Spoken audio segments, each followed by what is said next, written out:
It's Easter weekend in northern Nevada, and there's all sorts of treasures hidden throughout greater Nevada fields. And tonight, it's a soccer showdown as Reno 1868 plays host to one of the newest members of the USL Championship, New Mexico United.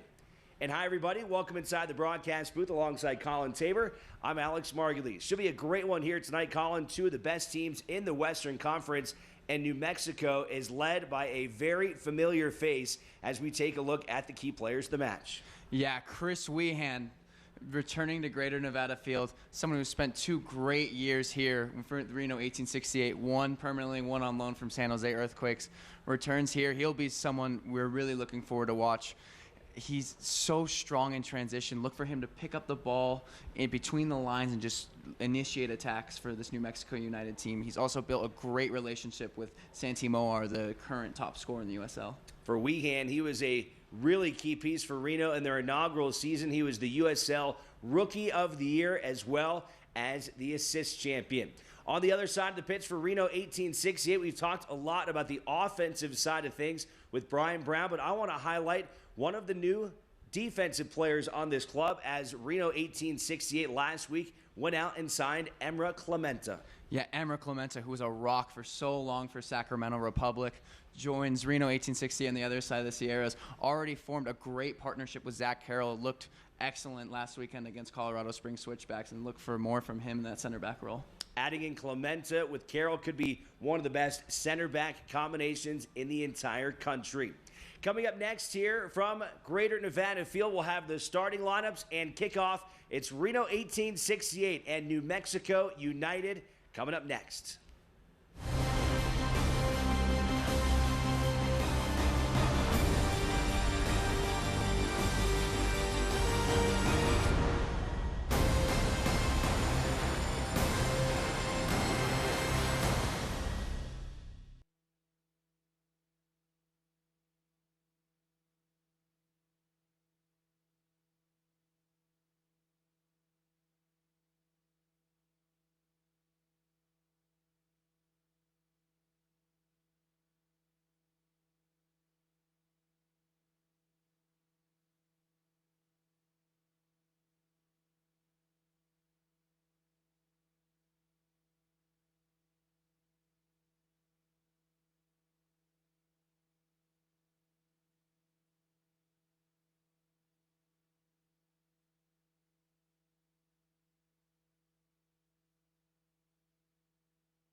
All right, we've got a great crowd on hand here tonight as Reno 1868 takes on New Mexico.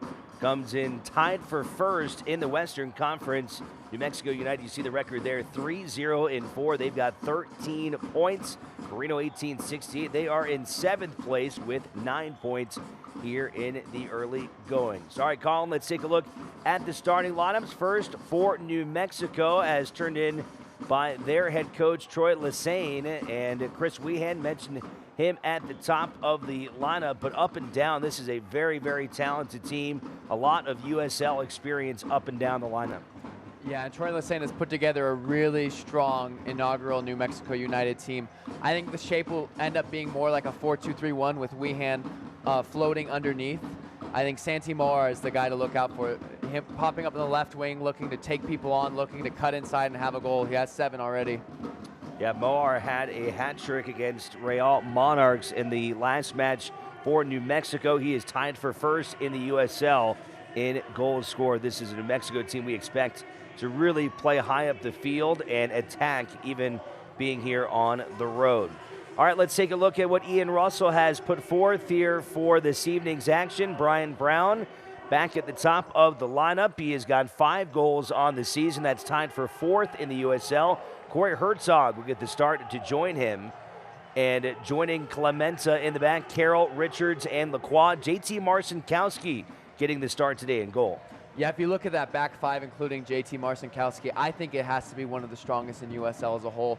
Clementa and Carroll are both so solid, and Richards and Lacroix will provide the width, getting up and down the field, strong offensively and defensively. Will Seymour will tuck in front of that back 4. I think Siad Haji will show something today against Josh Suggs. I think that will be an interesting battle. Of course, Corey Herzog and Brian Brown up top starting to form a pretty good partnership. I'm excited to see more of them as the season goes on. You mentioned Haji and Seymour Rivas as well in there, and he is making his 2nd start with Reno 1868. He was drafted 26th overall by the San Jose Earthquakes. Seth Kasipli coming off of a game where he scored a goal. He has got 2 on the season, and he has started now all 7 games this year for Ian Russell. So we are just about ready for kickoff here tonight. Reno 1868 in their home blue kits. And there you see Chris Weehan standing over the ball as New Mexico comes to Greater Nevada Field for the first time in franchise history. Select is the official ball supplier of the USL Championship and many of the finest leagues in the world. Since 1947, Select has been the leader in soccer ball quality and innovation. For the latest Select products and special offers, please visit selectsportamerica.com. Yeah, and it's so great seeing Chris Weehan back at Greater Nevada Field. I would ideally like to see him in blue, but I'll always have a soft spot for Chris Weehan, one of my favorite players in USL. Just a tremendous career in a Reno uniform. Weehan, a career total of 12 goals and 15 assists in his 2 seasons with Reno 1868. I think what will be interesting about this game is the battle between the fullbacks. Both New Mexico United and Reno 1868 like to have their outside backs get up the field and attack, but in different ways. If you see here, number 5, Josh Suggs is their left back. He likes to tuck into the midfield and create an overload into the midfield, while Brent Richards and Duke Lacroix will get up and down the wing and provide the width for Reno. So both attacking fullbacks, but 2 sets of attacking fullbacks, but in different ways. Brian Brown making a big push for that one as he collides with Josh Suggs near the corner, and a goal kick coming up for Cody Mizell. Mizell, 27-year-old from Woodstock, Georgia. Like a couple players on this roster, formerly of the Charlotte Independents, and that's where Troy Lesane had coached for 4 seasons as an assistant before getting his first head coaching job in the USL Championship level with this upstart New Mexico team. A club, by the way, that is not affiliated with an MLS side, which keeps a lot of continuity. This is the exact starting 11 for Lesane as they had their 5-1 victory against the Real Monarchs last week. Yeah, and you have to give a lot of credit to Troy Lesane for how he started this season. First year as a head coach, this team has been fantastic. They're so fun to watch. They send so many numbers forward. Really just New Mexico as a state has gotten so behind this team as well. Here's Chris Weehan from the corner. Duke Lacroix was able to head it out of trouble. Sergio Rivas trying to advance to midfield for Reno as he goes over the top, and a sprinting Haji giving chase as it goes all the way back to Mizell.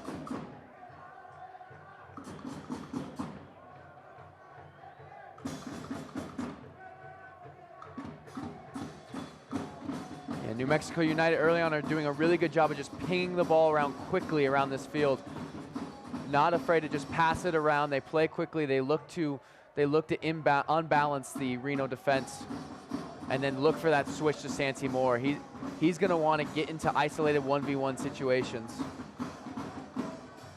Chance here for New Mexico as Clementa is able to take that one away in the box, and a dangerous spot there for Reno, but a good job by Clementa and Carroll to get back and intervene.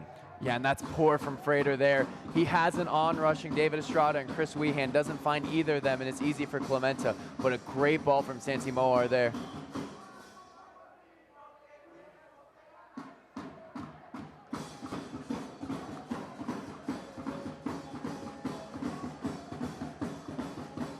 JT Marcinkowski electing to kick that one back towards midfield. Got away from Soler.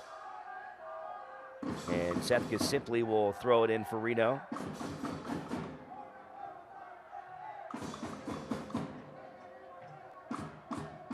Rivas had his run broken up, and Mizell will punt it back to midfield. Good win there by Seymour.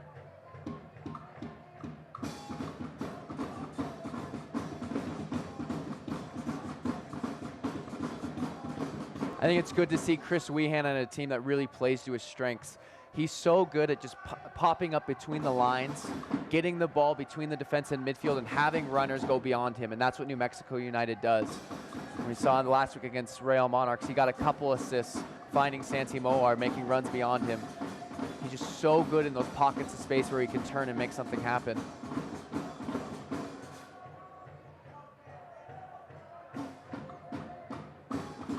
Brent Richards to throw in. Good ball there, finds Brown. Reno trying to keep possession here as Haji goes to Duke Lacroix.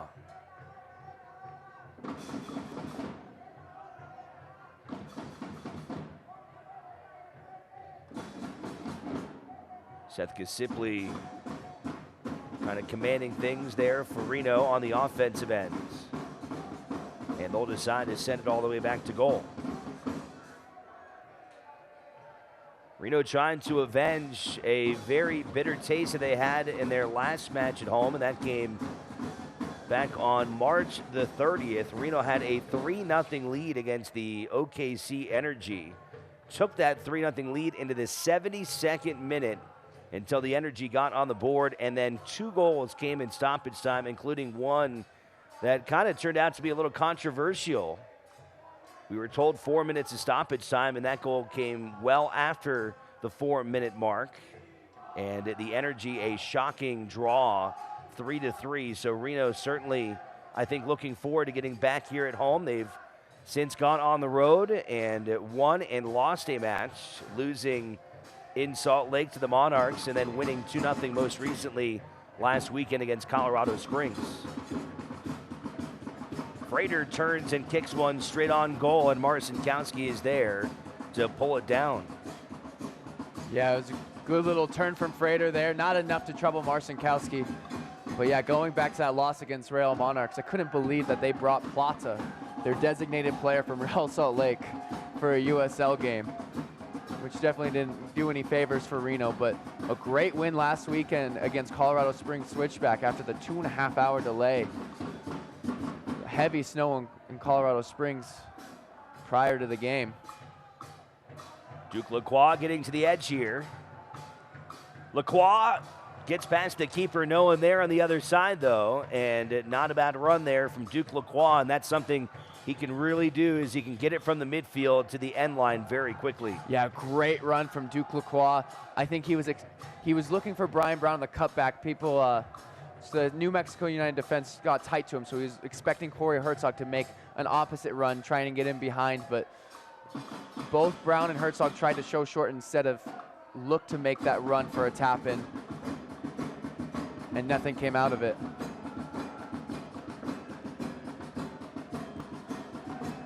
Now, you mentioned that game last week at Colorado Springs. We've seen some pretty snowy games here in Reno.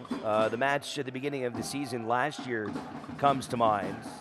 But, I mean, there were 3 or 4 feet of snow piled up in Colorado Springs, and Reno coming away with a 2-0 win over the Switchbacks thanks to goals from Seth Kasipli and Brian Brown. Yeah, credit to the Switchbacks crew for getting all that snow off the field and allowing the game to happen that night.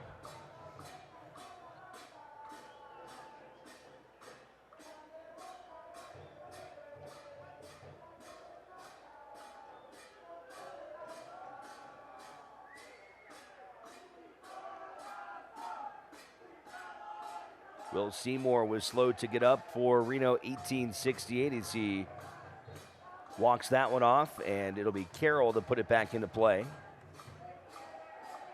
Victor Rivas is our head referee tonight, being assisted by Stephen McConigal, Babik Dutt, and Jamie Padilla.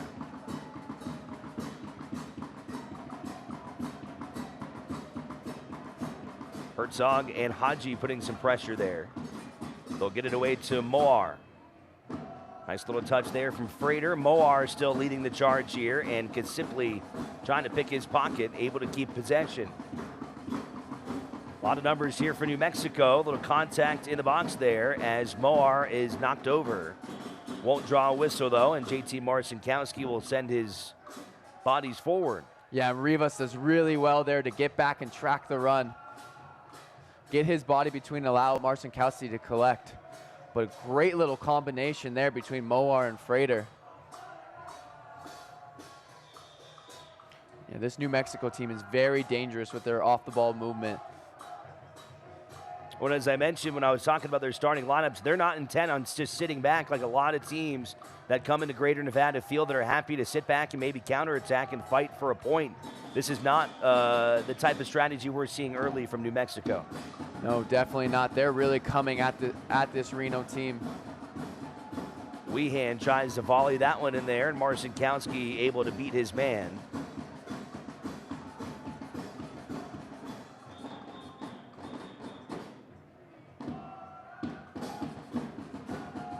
Seth Kasipli has that one stolen away.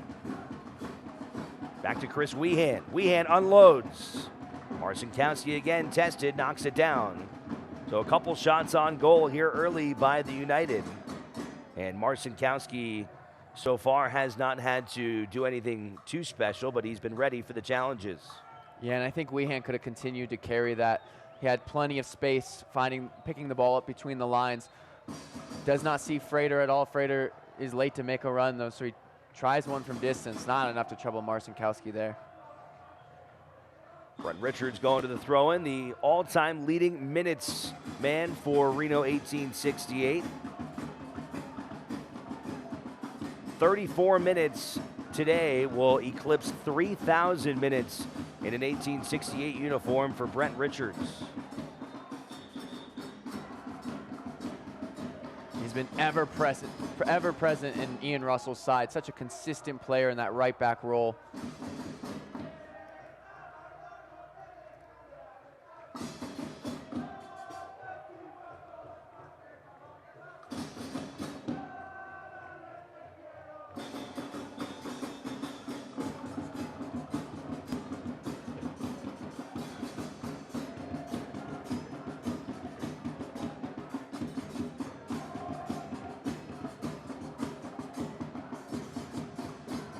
Here's Frater. Dangerous spot here. Weehan just wide of the net for Chris Weehan. And Marcinkowski makes a meal out of that save. Really pretty routine in the near post. Frater with a nice little turn on Zach Carroll. Marcinkowski knocks it back onto his post, and Weehan reacts so well to it, but misses an absolute sitter. An easy chance for Weehan, goes wide. New Mexico United should really be 1-0 up on that one. Well, oftentimes when Reno is doing well, it's because they're controlling things in the midfield. But right now, I think you have to give the edge right now to New Mexico. They're winning a lot of those balls in the middle of the field and putting a lot of pressure on Reno's defense. Yeah, this opening 12 minutes, it's been all New Mexico United. Doing so well controlling the ball and in defensive transitions as well. Reno are looking to counter, but Tite and Schmidt have done really well to make sure that No ball can find Brian Brown or Corey Herzog in behind. This is a well-drilled team here.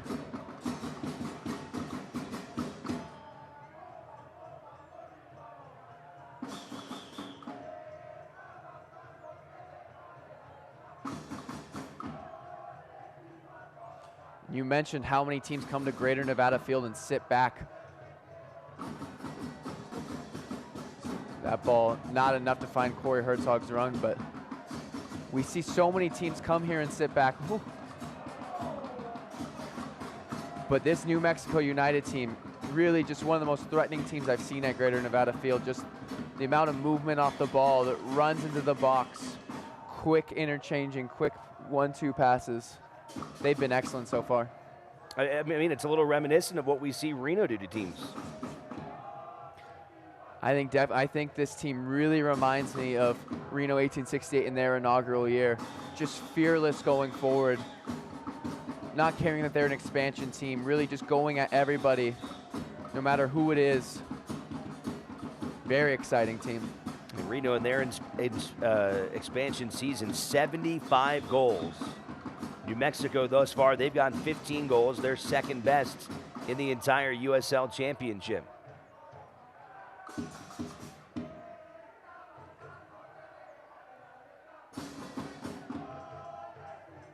And doing a really good job of preventing Reno from switching the field. Their pressing structures is making it really hard for Reno to pass the ball from center back to center back or to find the likes of Seymour and Kasiplid in order to switch the field. Here's Moar working against Richards. He's got Weehan to his right. Good break up there by Carroll. Over to Haji.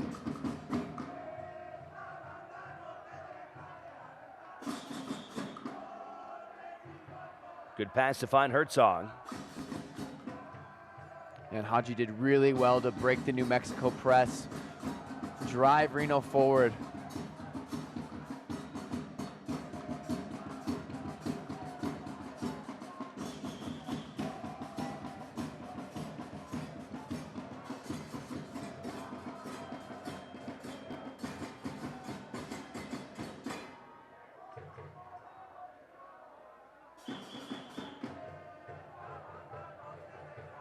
Good movement here as they find Brian Brown. Over to Herzog, back to Brown, and Brown got a crack in front of net with Mizell. He was trying to pull it a little bit and couldn't quite get it on target, but that was Reno's best shot here early. Yeah, great link-up play between Herzog and Brown. Herzog finds Brown's run after the quick 1-2. Brian Brown can't find the target, though. His shot hits into the side netting, but a great opportunity there from Reno.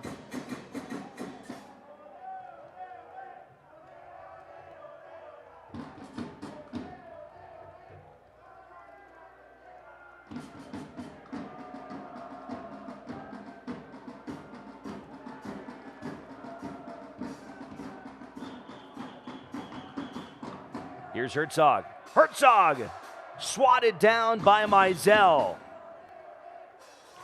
Yeah, great save from Mizell. It looks like Brian Brown and Corey Herzog are starting to build that chemistry, running off of each other. One receives the defeat, the other gets in behind. They are looking to find each other's runs. Looks like Drift is slightly offside there, but a good opportunity for Reno trying to find those two strikers linking up with each other. So within less than a minute, Reno putting a lot of pressure on Mizell as Brown and Herzog with two solid chances. Things starting to evening out a little bit here in this first half and what has been very exciting already. Here's Haji.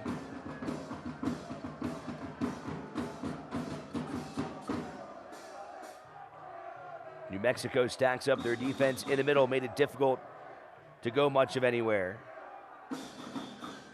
Richards surveys. Rivas will serve it in. Headed by Herzog, but an easy diving stop there for Mizell. Yeah, a bit of a tough one for Herzog to generate the power. Floating cross a little bit behind. Does well to get ahead on it, but in the end it's easy for Mizell. But I've been impressed with Haji when he's able to pick up the ball out wide and then drive it inside. He picks up the ball isolated when Reno find the switch.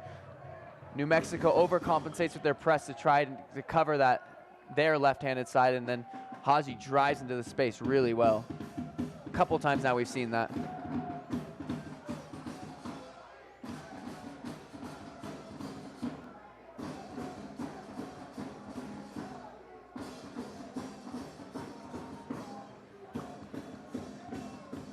Be sure to tune in on Wednesday, April 30th at 4 o'clock Pacific time for the ESPN USL Championship Game of the Week on ESPN 3, featuring new expansion side Memphis 901 FC visiting the two-time defending USL champions Louisville City FC.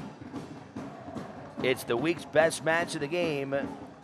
Game of the Week, April 30th, 4 o'clock Pacific on ESPN 3. Alongside Colin Tabor, I'm Alex Margulies as we move into almost 20 minutes of play here inside Greater Nevada Field in both New Mexico and Reno. And Reno's doing a better job now finding the switch. Brent Richards isolated on that right-hand side, drives towards him, cuts inside to his left foot. His shot's just wide of Meisel's post, though. But if Reno can find the switch, find the likes of Haji or Brent Richards with space to run, I think they're going to have some success finding opportunities against this New Mexico team.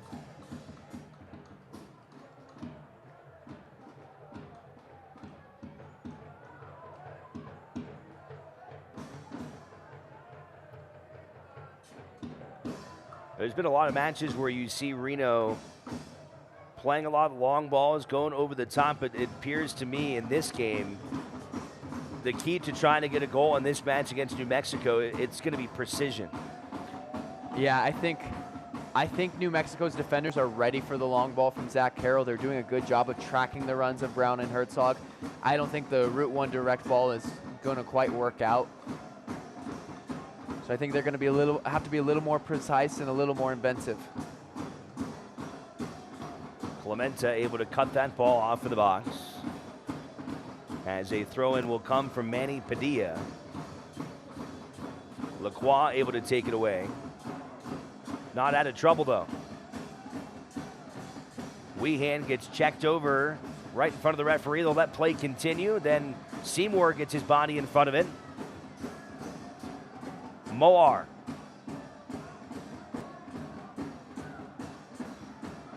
Dangerous spot there, and unable to do anything with it was David Estrada as that one landed into his feet. He was not expecting, I think, the ball to land where it did. And Santi Moar is so dangerous in 1v1 situations. You don't usually see Brent Richards back off like that. A strong 1v1 defender in his own right, but Santi Moar, he's so good at getting someone to commit before beating them. Makes just that space for himself to put in a great cross, but David Estrada, like you said, does not see it coming.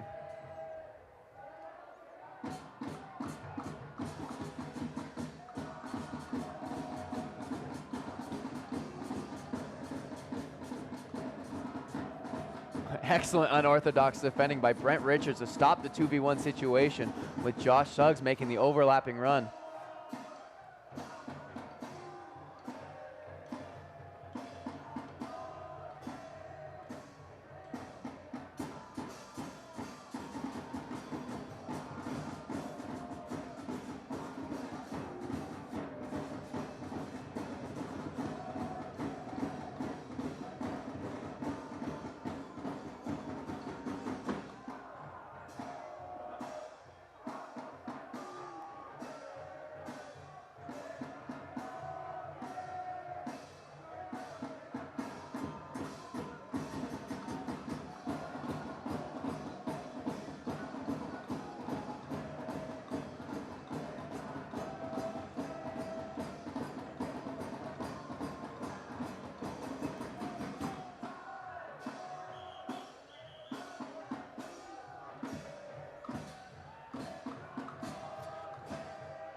But yeah, Reno, who love to play between the lines, who love to find whoever's playing in that attacking mid-role, whether it's Sergio Rivas or Lindo Mafeka.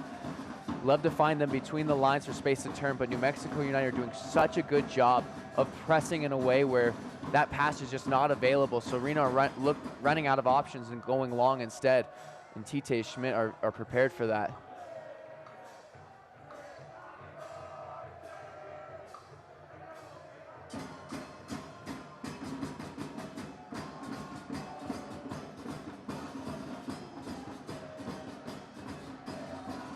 It'll be a throw-in for Manny Padilla, who at one point was actually a trialist for Reno 1868. He had played with them earlier this year, having suited up for Rio Grande Valley a year ago. Now with New Mexico, and he has had success with United, contributing with a couple assists and playing in the majority of the action this year for New Mexico.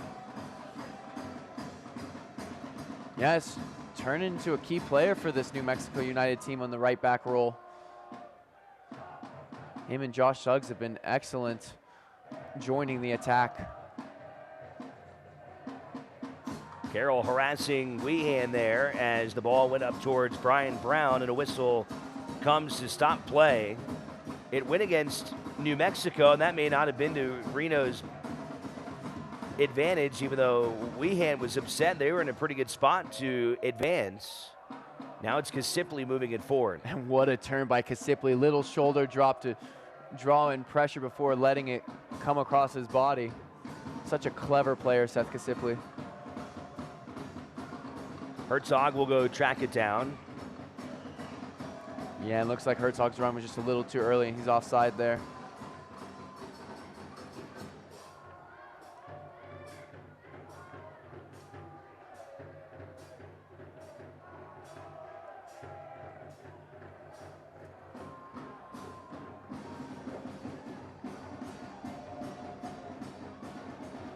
New Mexico at the start of the day in a first place tie with Portland. The Timbers came in at 4-2-1. They're currently in action against Colorado Springs, and Portland is trailing 1-0. That game in the 24th minute.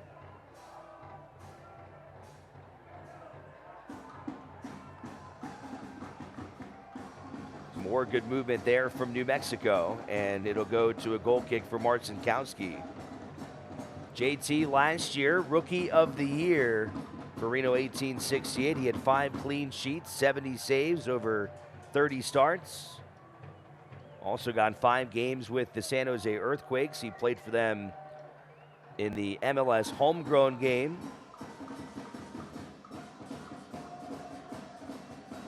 Seen some rotating between JT as well as Matt Persano this season. This is the 3rd start in goal for Marcinkowski, a 21-year-old from the San Francisco Bay Area. He calls Alamo, California home.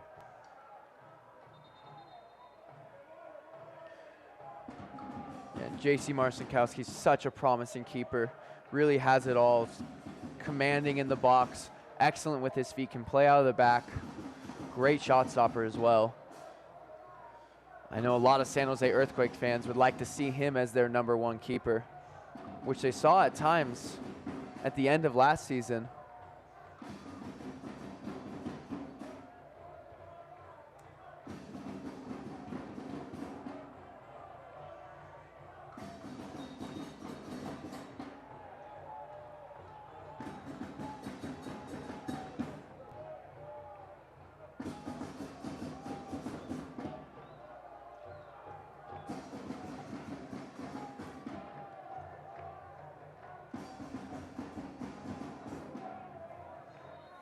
Speaking of San Jose Earthquakes, 26 minutes in, 2-0 up against Sporting Kansas City. Almeida is starting to see his team's form turn around. Very exciting. Frater decided to take a shot on goal, and Marcinkowski was ready for it. Well, fans in San Jose have had to have been patient. It was a very frustrating season last year as San Jose finished at the very bottom of the table. And things not looking good at the start of this season, even going into the preseason when San Jose came here to Reno and were blanked by Reno 1868. But as you mentioned, things starting to work out as Rivas puts a shot on goal. and he puts it past Mizell. Sergio Rivas in the 28th minute, and Reno 1868 is on the board. Yeah, and Herzog does really well to find Rivas' run, and Rivas first time just places it into that far corner. Fantastic finish from Sergio Rivas. Mizell feels like he probably could do better, but a great finish nonetheless from Sergio Rivas. For Rivas, it is his first professional goal in his 5th game with Reno 1868. Sent down by the San Jose Earthquakes to get some playing time here in the biggest little city, and the midfielder is able to find net as Reno takes the advantage here in the first half. Yeah, and after an electric start from New Mexico United, Reno have really started to grow into this game. Really looking threatening, and now 1-0 up. Imagine Chris Wehan's kicking himself over that missed effort earlier in the half.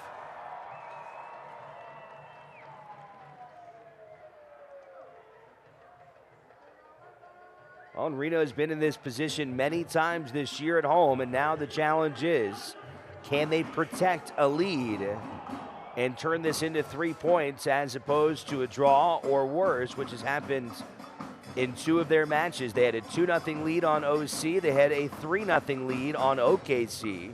And in both of those matches came away with draws. Here's a challenge by New Mexico. And they're going to want to have that one back. Yeah, and Wehan and Moar linking up so well there. Moar finds Wehan again at the top of the box.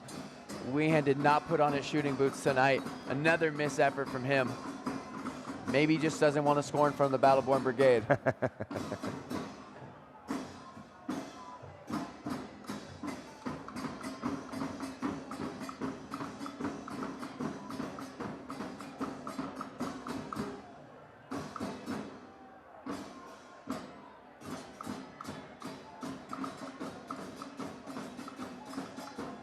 Good defending there from Tite to hold off Brian Brown. For Strada escapes the press from Rivas. But this is what you have to look out for, switching the field to Santi Moar. They want to draw Reno in before hitting that switch to Santi Moar, who's so good one-on-one, who can create so much with his dribbling ability.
Here's a chance for Haji.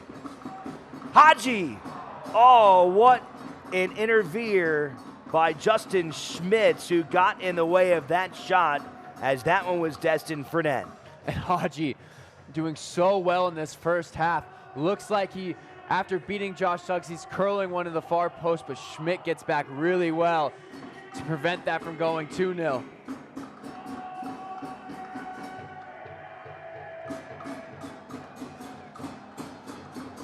Here's a corner kick for Seth Kasimpli. Yeah, ref right to wave that off. Not nearly enough for a penalty. The challenge on Brent Richards.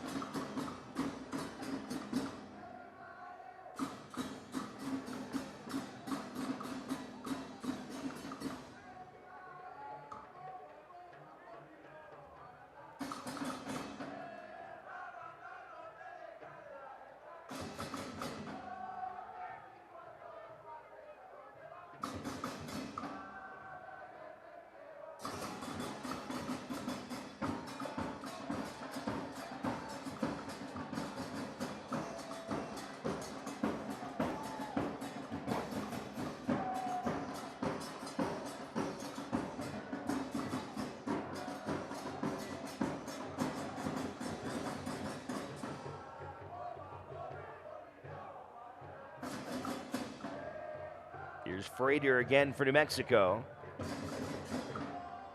Moar puts a strong right foot towards goal, and Marcinkowski with a terrific save. Yeah, what a save for Marcinkowski. Moore with a great effort. Marcinkowski does so well, not only to save it, but to hold on to it because Chris Weeham was lurking. Reno quickly flipping the field. Kasipli down in the corner will now go to a throw-in as he was forced out by Padilla there.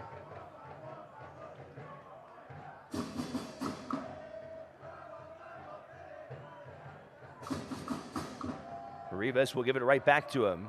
Finds an outlet for Herzog.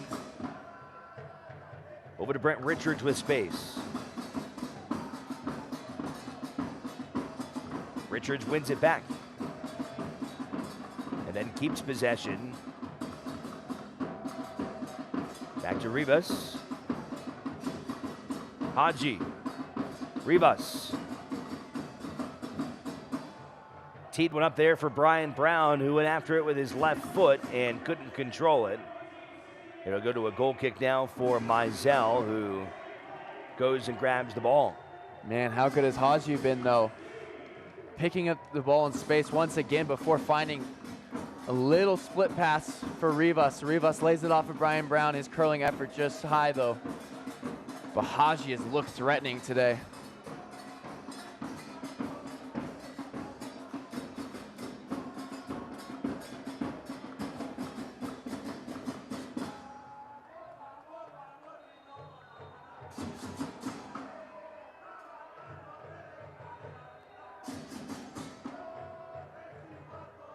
About 10 minutes left in regulation. Reno's goal in the 28th minute still holding here in this first half as Sergio Rivas was able to find net. His first goal in a Reno 1868 uniform.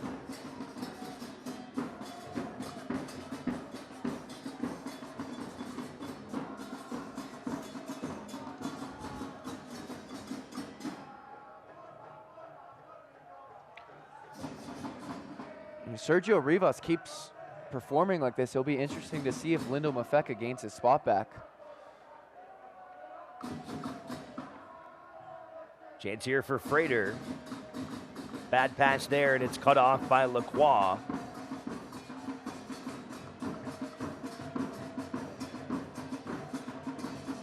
Rivas being careful not to give it away in that part of the field. Wisely finds Kasipli. And Herzog has his pass deflected away by Juan Pablo Guzman.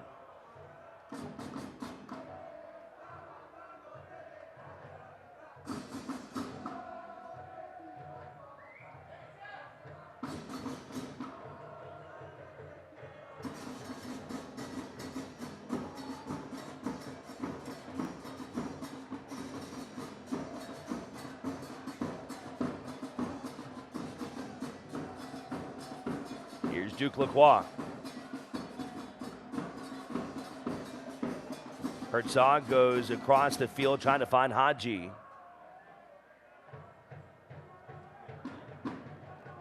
Now Richards. Rivas didn't like it. Trying to knife it in there for Brown. Now it's Herzog, and it's swatted away by Mizell. Great save from Mizell. Ball falls into Corey Herzog's path. Quick snapshot by Mizell does so well to parry that away for a corner. But yeah, I think Herzog and Brown are doing a much better job now showing the feet instead of trying to get in behind. It's creating so many more opportunities for Reno. Seth Kasipli.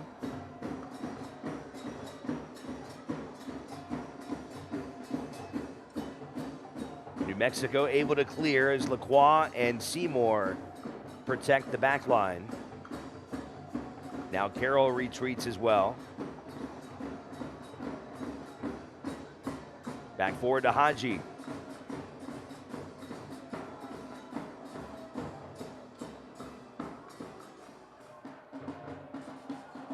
Rivas blasting one from near midline. And that one clears the back of the net. And again, Mizell giving the direction. That's someone who's feeling confident right there. Sergio Rivas from distance.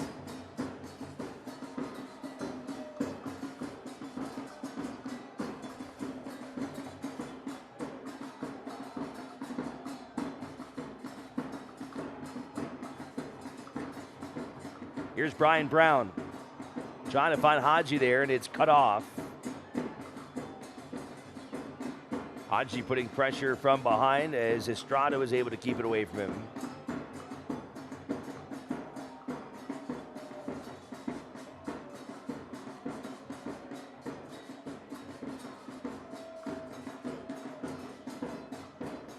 I've been really impressed with how well Reno has adapted since this opening 10 minutes.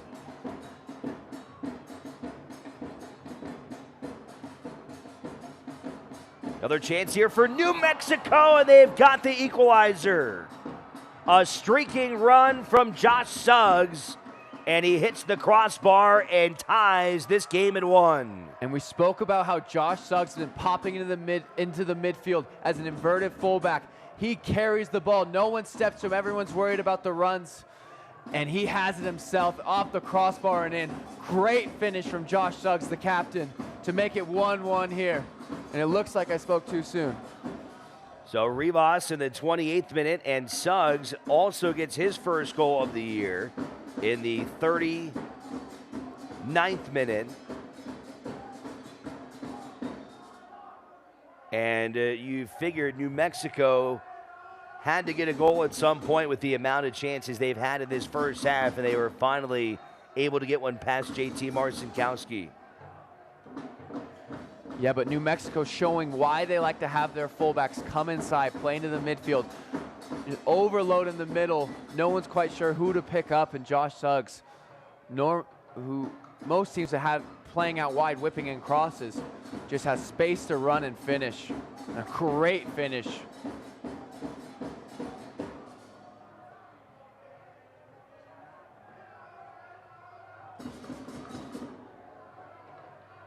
Josh Suggs absolutely punished that ball. And nothing Marcinkowski can do about that one. But I think it's a little bit disappointing from Clemente and Carroll. No one closes down the ball. They both get caught split from different runs. Someone has to worry about the ball when Suggs is that close to the goal. Here's Seth Gasippli. But New Mexico did really well to create the 3v2 situation in the first place.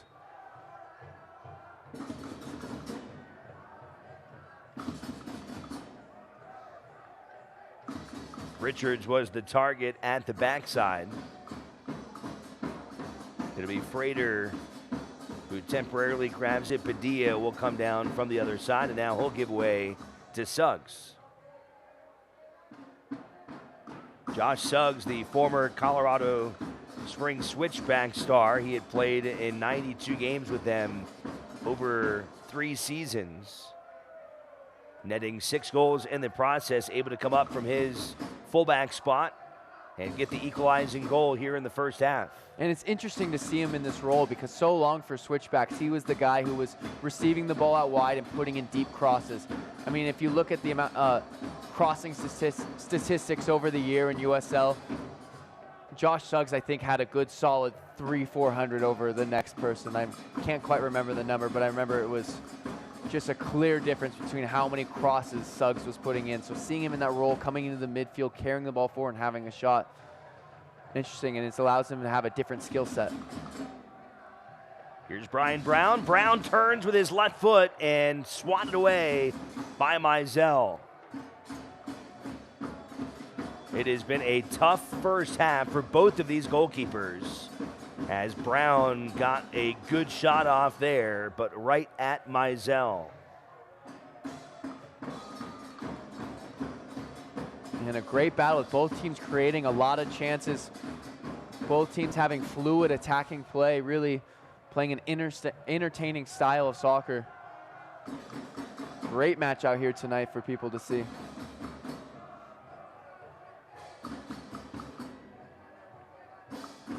Yeah, just in terms of how evenly matched this has been from the opening kickoff, you'd have to say this has been it this year in all the matches that we've seen here at home in terms of this one just being neck and neck. Yeah, two teams who love to play attacking soccer, who love to bring numbers forward. Frater finds Suggs again. Marcinkowski able to get his body in front of a right-footed strike from Frater. Yeah, and a bit nervous there. Frater shouldn't be able to get that shot off. I think Seymour could have done more to clear it away. But Marcinkowski comes up big again. With Suggs joining the attack once again, putting a great cross for Frater.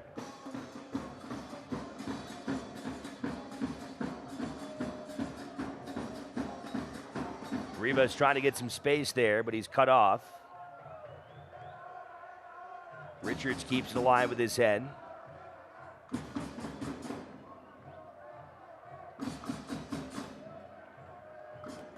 Brown kicks that one away from Padilla, forcing a throw-in now for New Mexico near the corner line.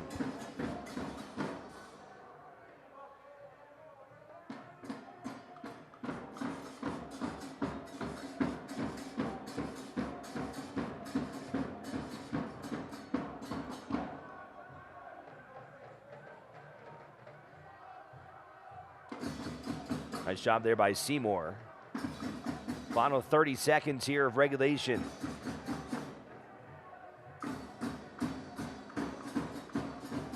Over to Haji.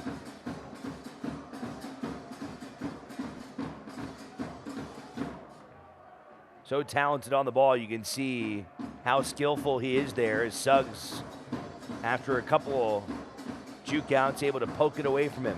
Yeah, I think it's safe to assume at this point for Josh Suggs that Haji isn't going to hit the deep cross, though. So many times he gears up like he's going to, gets Suggs to commit before cutting in. But such a clever player, Siad Haji. Fits so well into this Reno team, too.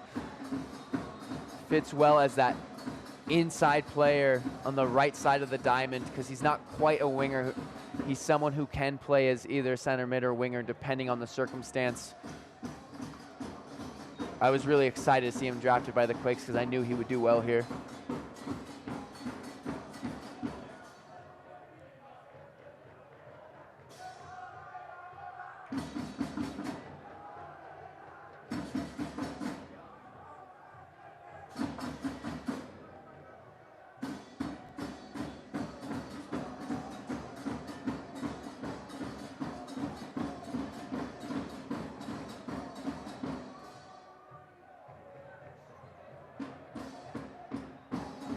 Oh, and Reno lucky there that Frater fell down, but not out of the woods yet. Clementa getting his body in front of Moar. And at some point into stoppage time, Reno just needs to look to clear their lines. Trying to dribble out of the box allows New Mexico to get a corner kick here in the dying seconds of the first half. It'll be Chris Weehan from the corner. Weehan with his new team has 2 assists and a goal this year. And all of them came last week against Real Monarchs. He was outstanding in that game, earning a spot in the team of the week.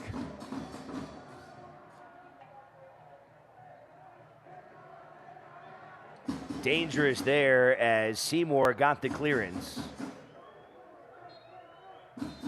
And there's the first half whistle after a very spirited first half of play in the first ever meeting between these two Western Conference foes.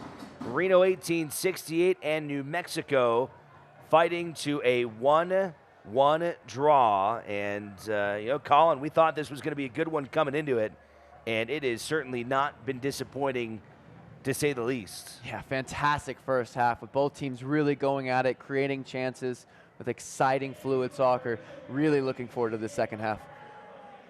Julian Delgadio is our man down on the field as he is trying to wrangle up head coach Ian Russell. We'll go down to Julian Delgadio. What does coach have to say? Coach, 1-1 tie going into the locker room. Just your thoughts on the first half. Yeah, I think it was a good half. Actually, both teams I thought played pretty well.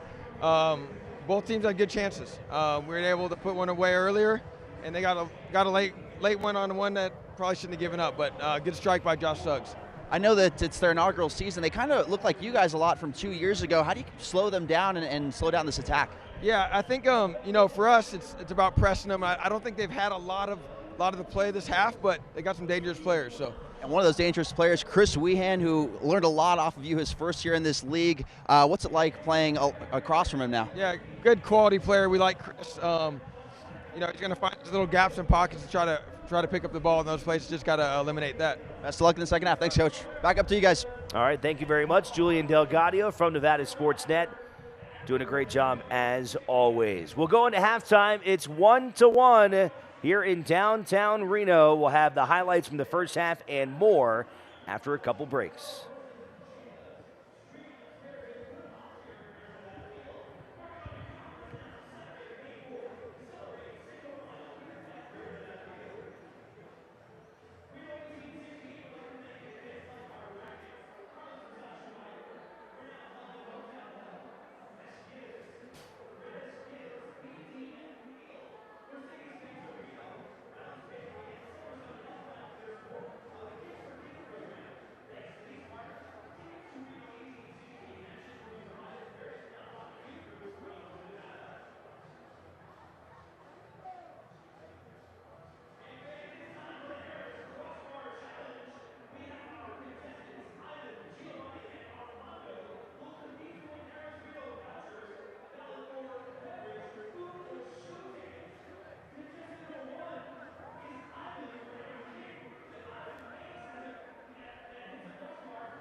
That's where Louisville wants to attack, shooting and scoring. Saved by Caldwell.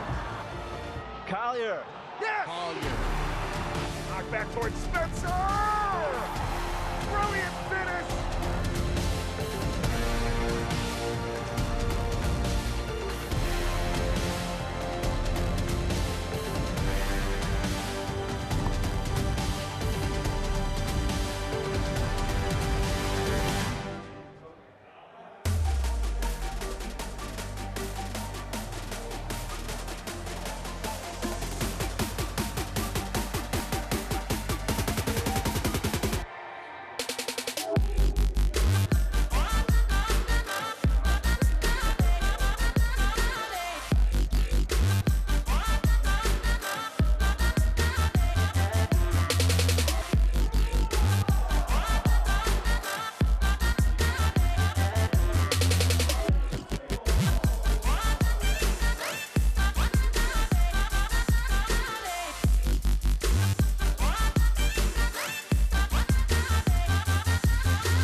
Big shot. He's got on the board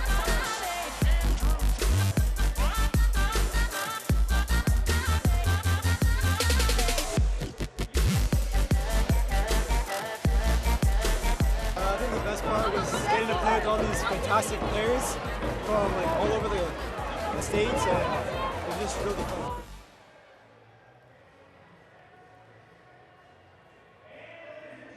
Hey soccer fans, I'm Courtney Hudson with Reno 1868 FC, and this is your look around the league. As we close out week 7 of the regular season, here's a look at the top 10 teams in the Western Conference. Leading the conference is Portland Timbers 2 and New Mexico United, both with 13 points, with several teams battling close behind. Earlier this week in the Western Conference, Austin Bold FC defeated Phoenix Rising FC 1-0. We're going to take a look at some of the top storylines of this week. New Mexico's midfielder Santi Moore has been voted USL Championship Player of the Week for Week 6 of the 2019 season. Moore had the first hat trick in New Mexico's history as they defeated Real Monarchs SLC 5-1. USL Championship action returns this weekend with 14 exciting games with some must-watch games in the Western Conference. Real Monarchs SLC will take on San Antonio FC, while in-state rivals Austin Bold FC and El Paso Locomotive FC square up for the first time. Championship rivalries highlight the Lamar Hunt U.S. Open Cup as Reno 1868 will play rivals Sacramento Republic in the second round. The clash of the two teams will arrive days after the first meeting between the clubs this season. That's your look around the league for this week. Enjoy the second half of the game here at Greater Nevada Field.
Welcome back inside Greater Nevada Field. A gorgeous night in the biggest little city. Alongside Colin Tabor, I'm Alex Margulies. And boy, what a first half of action here tonight as these two teams have fought to a 1-1 draw. Sergio Rivas in the 28th minute with a goal for Reno, and then the equalizer from Josh Suggs in the 38th minute for New Mexico.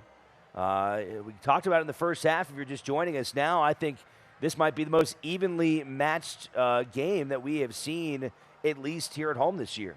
Yeah, I think a couple draws, like we mentioned in the first half for Reno 1868 at home, should not have happened, really just falling asleep late on. But this half has been end-to-end. Both teams, I think, really even. Both teams throwing everything they have in it. very entertaining game so far. All right, let's take a look at the first half highlights. There were a couple of chances early for both sides, including one for Chris Wehan, the former Reno 1868 star, but JT Marcinkowski was there, and then it was Corey Herzog setting things up for Sergio Rivas. Nice shot there for his first professional goal.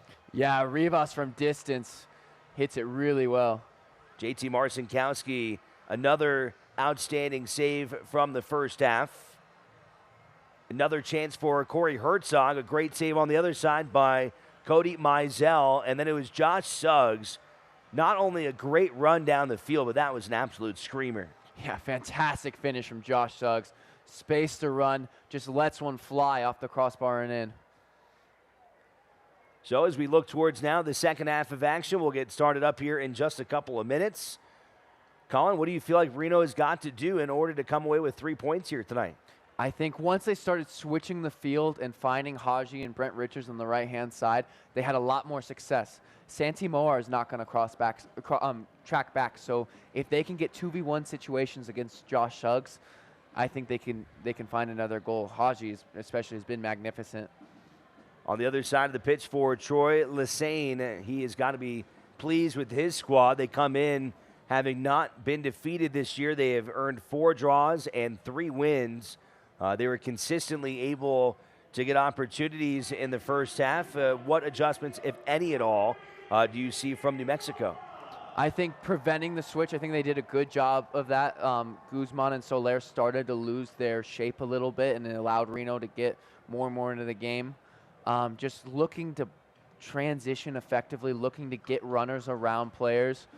I think they're going to be able to have some success as well. So it will be an interesting game. It really can go either way at this point. You can get updates and alerts all year long by following your club on ESPN.com. Search for Reno 1868 FC, then click the follow button to keep up with the latest news and scores, plus get reminders on Reno 1868's next match. Go to ESPN.com now and click follow for your club. About 90 seconds or so left before we get the second half started. New Mexico continues to come out of their visitors' locker room. Here you see Reno 1868 gathering up with their keeper JT Marcinkowski, and the same 11 for Ian Russell here in the second half. It'll be Herzog and Brown at the top. The midfielders are Kasipli, Rivas, Seymour, and Haji. And the back four of Lacroix, Clementa, Carroll, and Richards. Reno will go with their same 11 as New Mexico continues to organize near midfield. United in their first season of play in USL action, and if they can come away with 3 points here tonight, they might find themselves in first place all by themselves. On the flip side, if Reno can come away with 3 points, that would vault them all the way to third place in the USL Western Conference, and at that point, they would find themselves only 1 point back of both New Mexico and Portland. So quite a bit at stake, I think, for these two teams. A lot of soccer left to be played, but there are really certain matches you go back and circle at the end of the season and perhaps win or draw here today. This is another match you could point to for Reno come seeding time if they are in that position. Yeah, and it looks like Sam Hamilton will be coming in for Soler. But yeah, mentioning Reno with the potential to go to third. Just imagine if they didn't drop those points against Orange County or Oklahoma City Energy. I think both these teams have been fantastic so far this season. Both probably with more draws than they would like, but I think moving on further forward in the season, these are two teams that will really be challenging for top playoff spots. So we are underway here in the second half. So one substitution, as you mentioned, for New Mexico, Hamilton for Soler. And Ian Russell has not tinkered with his lineup at all yet.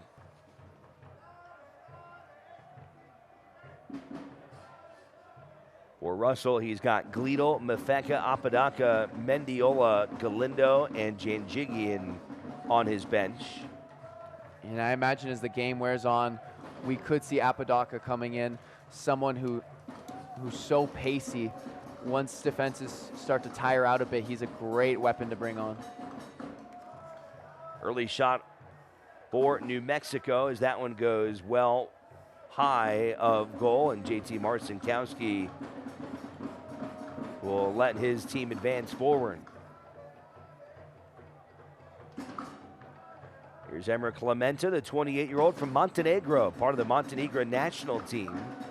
Longtime star with Sac Republic. Talked about him during the Open. Reno able to sign him a couple of weeks ago.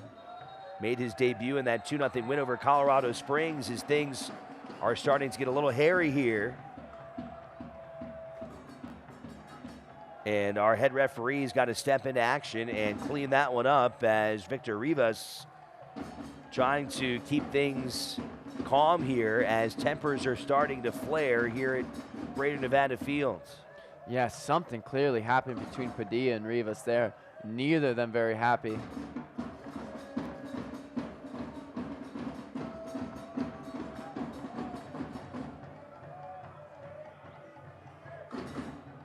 Little tie up there with Brown and Padilla as Brown got shoved down from behind.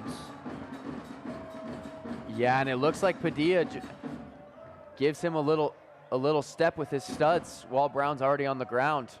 I can see why Rivas is defending his teammate there.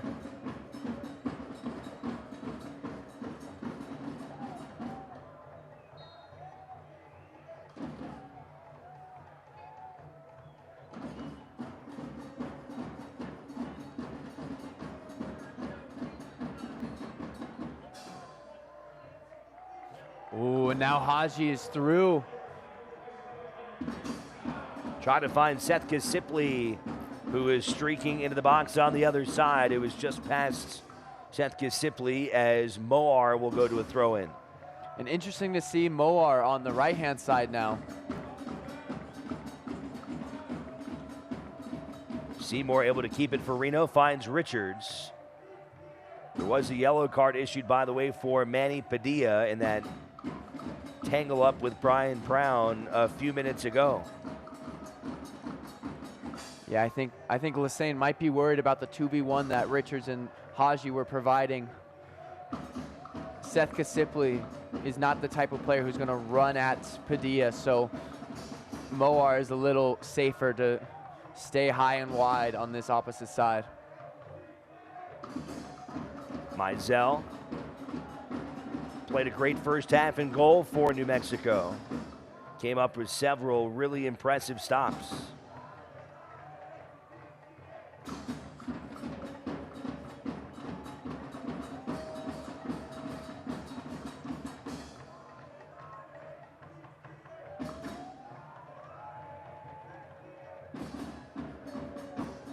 Simply trying to find an opening. He was looking for Duke Lacroix there.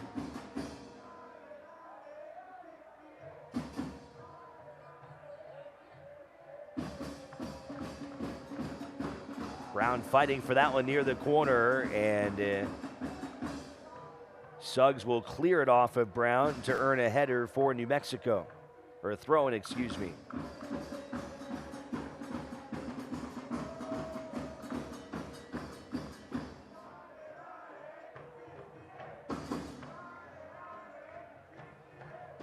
Now Richards to throw.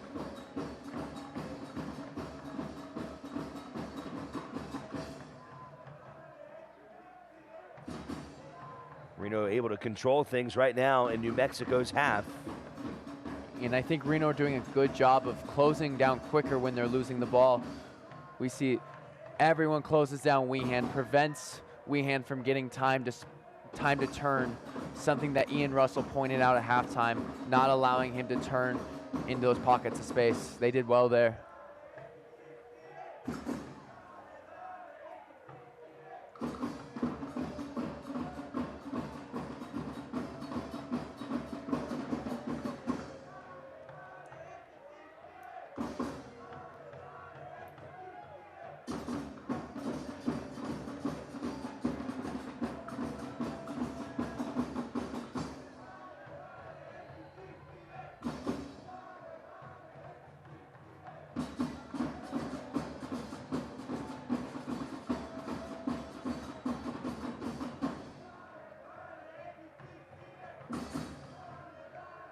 Frater getting tangled up there with Seymour. And it'll be Reno possession here as we get into the 52nd minute here tonight. Reno's goal by Rivas came with the 28th, and 10 minutes later it was New Mexico, the equalizer from Suggs in the first meeting between these two teams.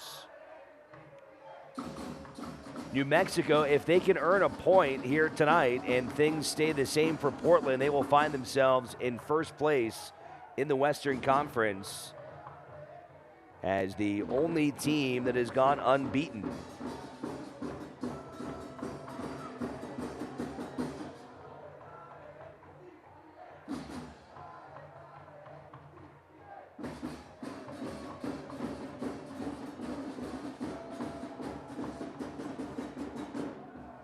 Reno came in 7th place, but as we had mentioned, 2 games that got away from Reno in the second half, and if you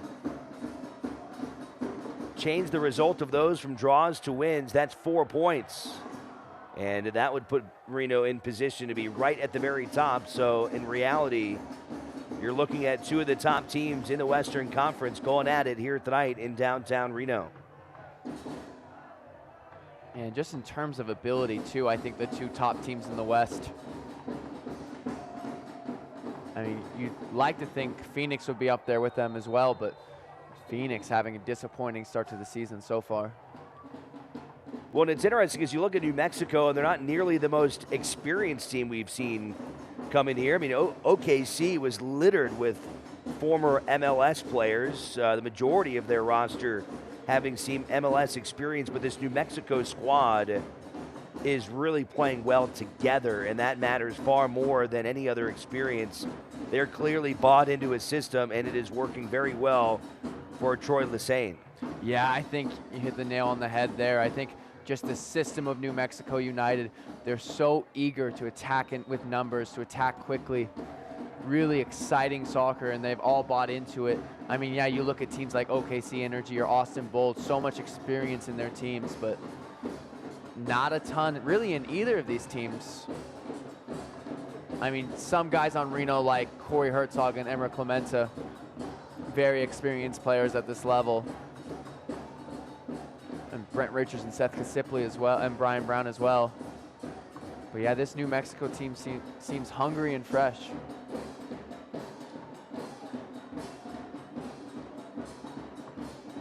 Sergio Rivas, as you saw, got the yellow card, so that's 1 apiece now. A yellow came out for Padilla earlier in this half. Here's Moar, fresh off of that hat trick last weekend, trying to find something on the other side, and got a little bit too strong, although it looks like it may have been last touched by Reno, so now it'll be Chris Weehan going to the corner. Yeah, and I think Moar is going to be less of a goal threat on this right-hand side. On the left, he loves to cut in and have shots, but here he's staying wide, looking to cross the ball, and great delivery from Santi Moar, so he'll still be dangerous. It's just not quite the goal threat we're used to seeing.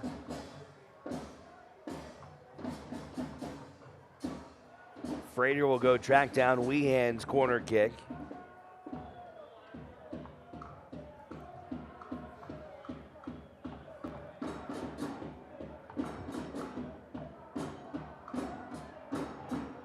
Haji coming up with some pressure there, and a player down for New Mexico. And rolling around there is Manny Padilla. Yeah, not quite sure what happened there. Padilla's looking to protect the ball from Haji after a slip. I think he just gets a knee where the sun don't shine.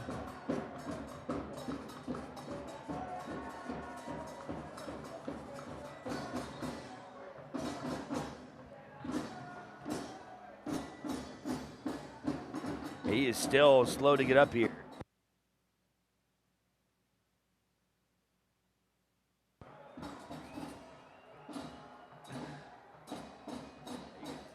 You can tell Padilla is still having a hard time shaking that one off.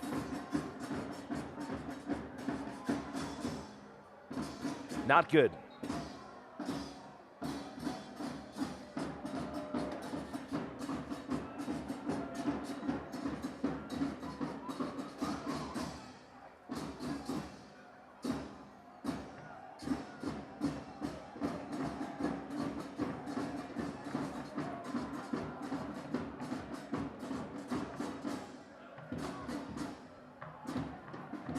Richards will escort that one out of play. And you can see a lot of pushing and shoving. This has been a pretty chippy match from the very beginning, but as you saw at the start of the second half, things are definitely intensifying in this match between these two teams. Yeah, and it's not even the stuff on the field. It's all the afters after the ball goes out of bounds. The little pushes, the little maybe cheap shots. Starting to get a little ugly. Well done there by Haji, keeping it away from New Mexico. Hamilton thought he was able to win that one against Richards. Not going to get the call, though, as Richards goes to a quick throw.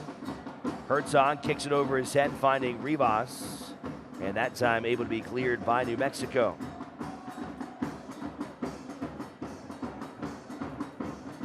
Corey Herzog will defer back to Brent Richards.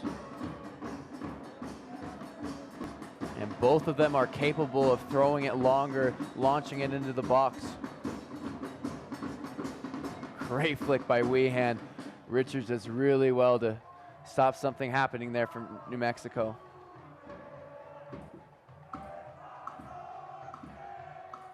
Yeah, I think Weehan's going to have less time and space on the ball this second half, so he's going to have to look to play quickly.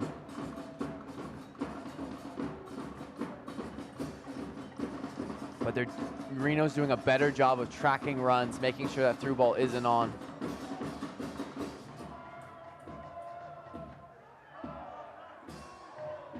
Brian Brown wanted a whistle there, won't get it.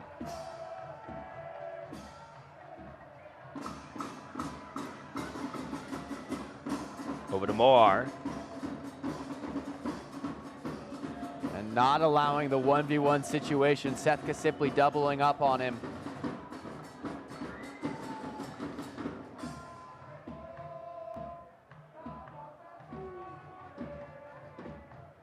Back to the captain, Zach Carroll.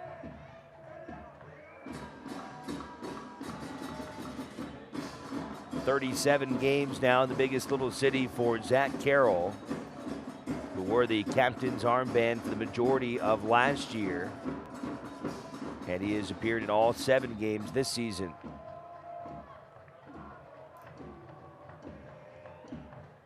And it'll be Carroll to advance forward now for Reno 1868. As they'll have a nice little opportunity midway between the half line and goal. And it'll be Seth Kasipli who will stand over the ball. Chris Weehan right in front of Kasipli, who, by the way, is sporting a very fancy lip sweater here tonight. It's a good mustache. It is a good mustache. Seth Kasipli pulls off the classic 80s soccer player look well. Shorts pulled up a little bit, the low socks. Really just a vintage player. Into the box. Got away from Clementa there. New Mexico trying to flip the field. Moar meeting some resistance from Ribas.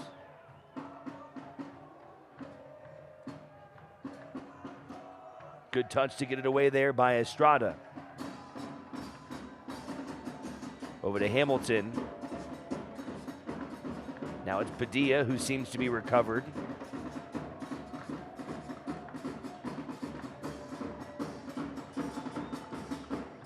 Frater trying to knife his way through the defense, and it was Kasipli to knock it away from him. Yeah, and Reno doing better defending in numbers, not allowing any time and space on the ball. Their defending the second half, I think, has been excellent so far. Herzog able to find Kasipli. Trying to get around the corner. Looking to center there for Herzog.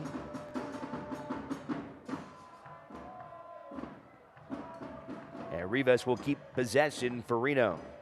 And confident from Rivas again, looking just to evade the slide rather than play a one-touch pass. Here's Corey Herzog. Over to Brian Brown.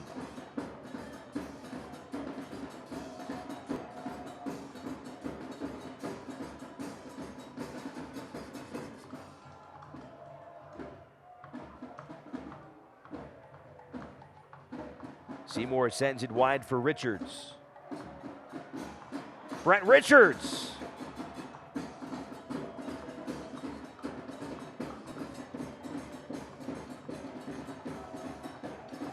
Now it's Kasipli trying to link up there with Herzog, and Moar trying to keep it in play, and not sure if he did there. Yeah, Kasipli and Herzog just not on the same page. Kasipli just looks to slide a quick pass into Herzog's feet. Herzog makes the run in behind. And it looks like Reno now will go to a pair of substitutions, Lindo Mafeka and Raul Mendiola. Two spark plugs offensively set to come in. And we'll see who comes off. It looks like it'll be Rivas and Haji both coming off the field. So Haji and Rivas out, Mendiola and Mafeka in. Yeah, and two guys that just recovered from small knocks, getting back into the team. Not what you want to see if you're New Mexico, those two coming off the bench. Two very dangerous players. Mendiola with his ability to take people on and have shots from distance, make runs in behind, join the attack. Then Lindo Mafeka, the link-up player. So hard to get the ball off of him. That was Duke Lacroix getting some space and decided to take a shot there, and it went wide of net. Lindo Mafeka, 11 goals over 3 seasons in Reno, including a personal best of 6 during the inaugural season in 2017. And for Raul Mendiola, in his first season with Reno 1868, one of the top goal scorers in the circuit last year with Las Vegas. You can see Mendiola there in the highlighter yellow cleats, number 40. Mafeka, number 10, both midfielders. Flowing right in as that one goes down to Estrada in the corner. Here's Mendiola again.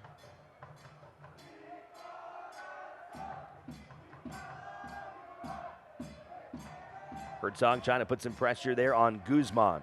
And Guzman does well just to slow the play down. A player who I've always liked at OKC Energy, such a technical midfielder who can take care of the ball.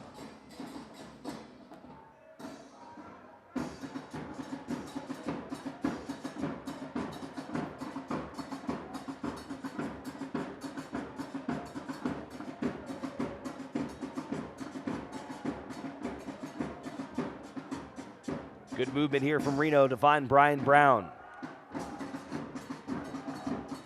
Herzog plays it back for Mendiola. Now it's Mafeka. Finds his streaking Brent Richards. Yeah, and I think Herzog just gets the layoff a little wrong there. Puts it behind Mendiola, slows down the attack. But Reno will get a corner out of this. A chance to send the likes of Carroll and Clementa forward.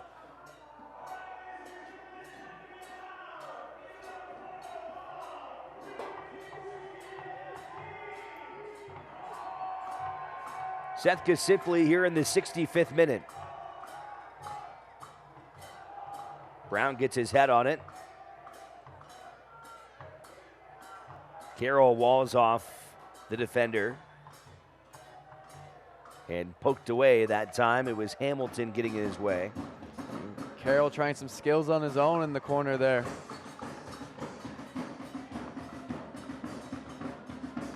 Looks like Corey Herzog's going to try to send this into the box. Really dangerous with his long throws, but I don't think, oh, it looks like not. What I was going to say is I don't think he can do it on the other side with the advertising boards here. He has a little more space, but elects to hand it off to Duke Lacroix, though.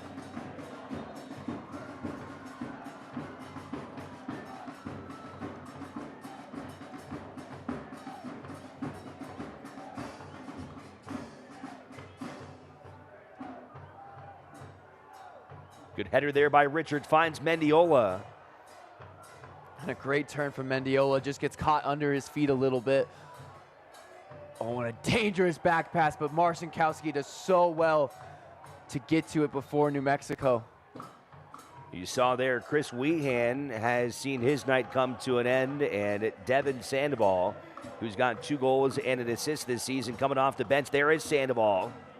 Yeah, and Sandoval is going to be someone who looks to run in behind, physical presence, almost a battering ram up top. He does really well to read the back pass, but JT Marcinkowski is quick off his line.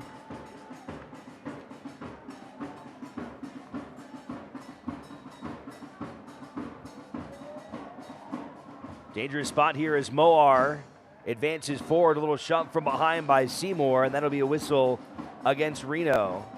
And Moar, I think, wants more from Victor Rivas as he is really upset.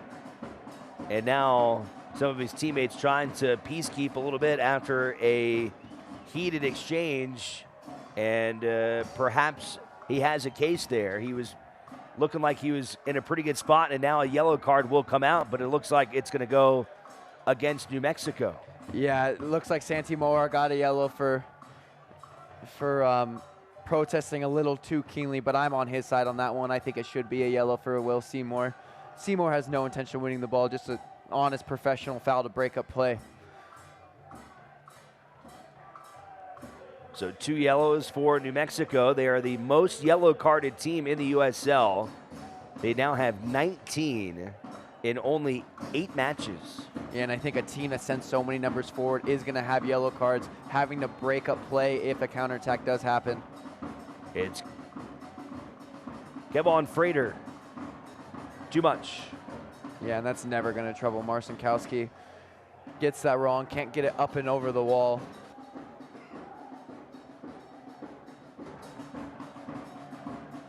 Who's up, who's down, where does your club sit? Find out every Monday in the official USL Championship Power Rankings, only on USLChampionship.com.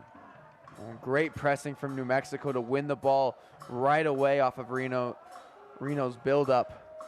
Pressing a lot higher, and I think Sandoval initiates the press really well. Such a willing worker. Over to Tite. Finding Moar. Padilla plays it back for Schmidt at center back. Now over to Sandoval.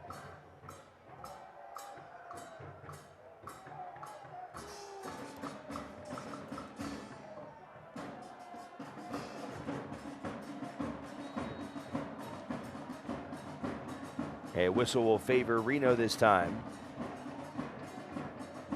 With a little over 20 minutes left in regulation.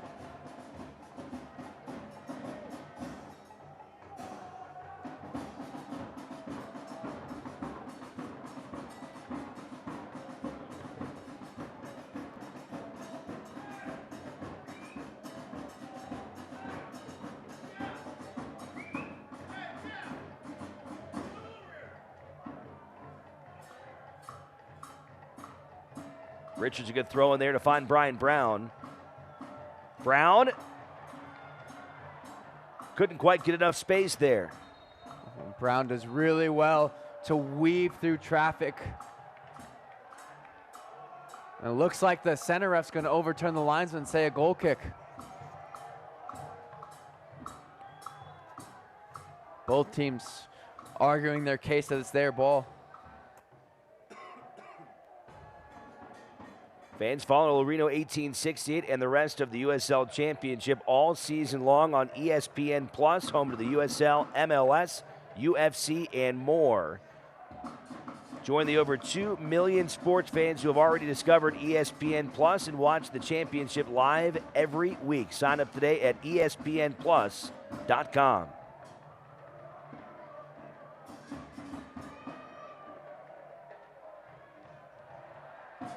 Oh, and Brian Brown takes a gamble that Tite is going to misjudge the header and pays off, but his ball to Herzog is under hit, not enough, but a golden opportunity for Reno. Reno not done yet here. Had 4 members surging forward, including Mafeka and Mendiola.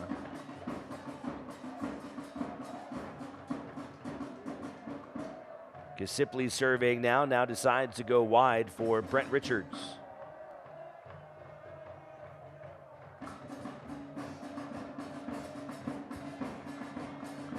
Mafeka finds Brown. Now it's Duke Lacroix. Centers. Kasipli, oh, just wide. Mendiola does so well just to lay that off for Kasipli. Kasipli takes that strike with his left foot. Looks like it's destined for that far post, but just wide. Mizell will be relieved to see that streak past his far post there. So close for Seth Kasipli, who's gotten 2 goals on the season. As we continue, knotted up at 1 goal apiece here into the 72nd minute.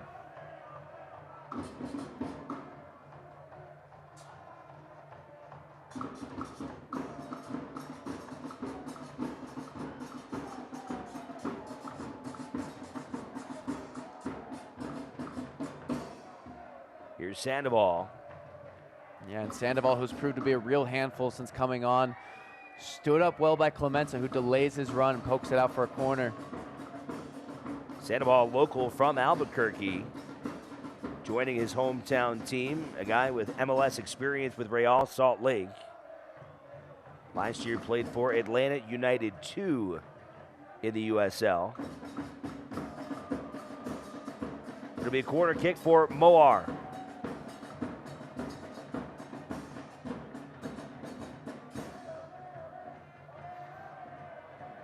Brian Brown just barely gets that one away.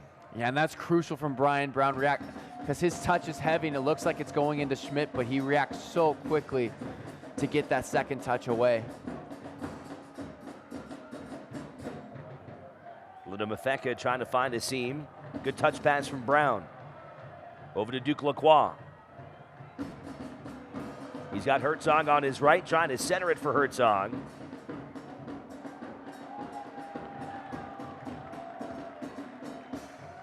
Well done there by Duke Lacroix to wall off the defender and preserve a Reno corner kick.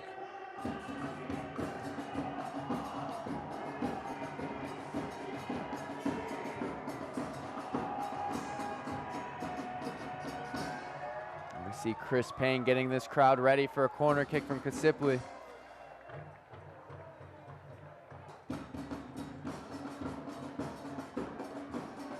Oh, almost had the bicycle, and now it's Carroll who hits the crossbar.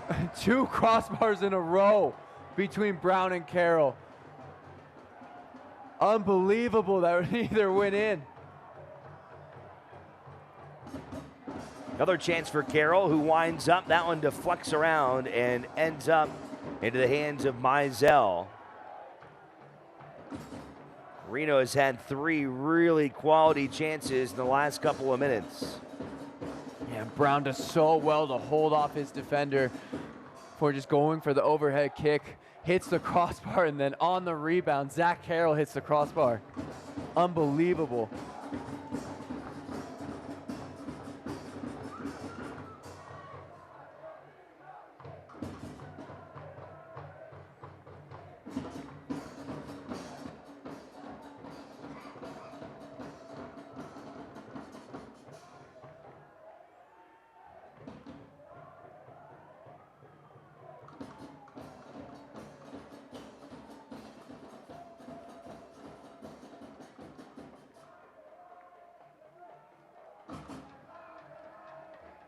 Sandoval once again getting deep in Reno territory.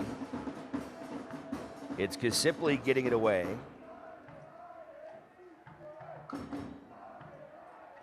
Now Frater.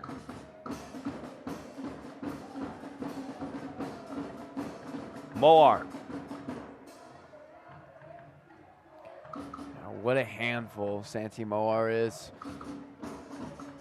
Whether it's his deliveries off crosses or his ability to take on a man or his goal-scoring ability. Really establishing himself as one of the best players in the Western Conference. Every time he gets the ball, he's so positive. Moar, a 25-year-old from Spain. Last 2 seasons with Bethlehem. Back corner, that one popped away by Brian Brown.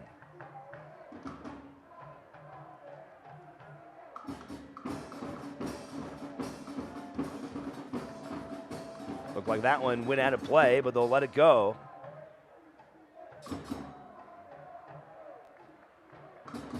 Taken away by Seymour.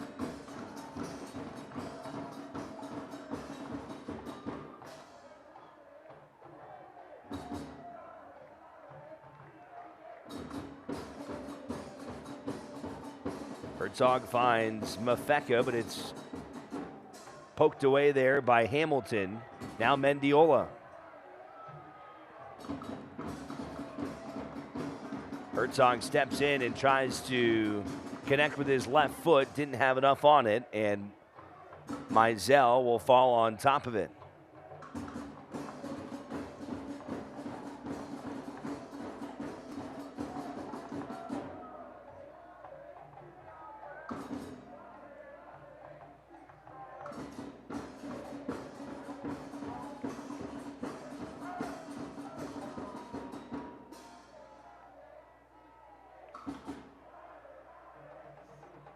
Clementa recovers from his initial mistake. It looked like Sandoval was going to be able to run through there.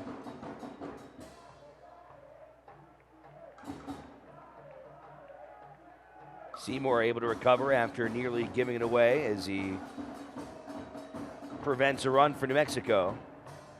Now Mafeka advancing forward. Sandoval pressuring from behind, and that is a win for New Mexico now. Over to Seth Kasimpli.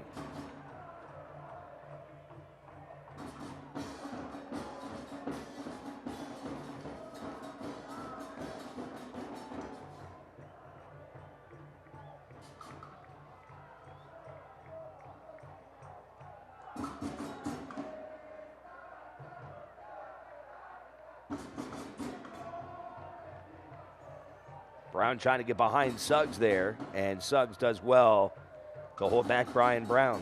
Yeah, just a little bit beyond Brown. Can't get that touch to bring it down before having the shot.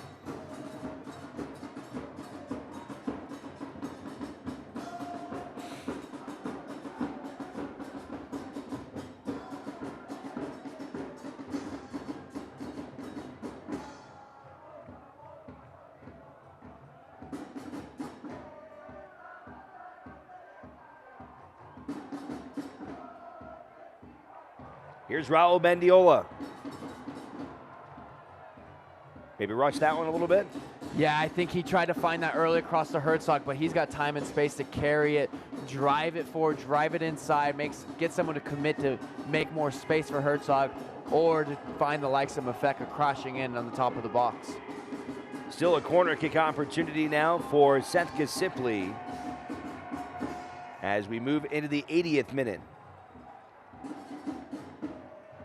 Richards got a good chance at a head there and couldn't quite point it in the right direction. A good spot, though, there for Brent Richards. A nice ball from Seth Kasimpli. Yeah, and probably the last guy New Mexico United want to leave alone in the box for a header. Brent Richards normally so strong in the air. Another chance for Richards trying to redirect a crossing ball from Kasimpli. Yeah. And a goal kick coming up for Mizell. And both times just can't seem to put the ball where he wants to. Another substitution, Moar coming off, and Ken Akamatsu will check in. Get updates and alerts all year long by following Reno 1868 on ESPN.com. Search for Reno 1868, then click the follow button to keep up with the latest news and scores. Plus, get reminders on Reno 1868's next match. Go to ESPN.com now and click follow for your club. Alongside Colin Tabor, I'm Alex Margulies. Final 10 minutes of regulation in this one as we've got a tight contest between two of the top teams in the Western Conference. Reno got on the scoreboard first in the 28th minute, a goal by Sergio Ribas. And in the 38th minute, 10 minutes later, Josh Suggs got the equalizer for New Mexico. Both teams have had opportunities here in the second half, but neither has been able to come through with a go-ahead goal.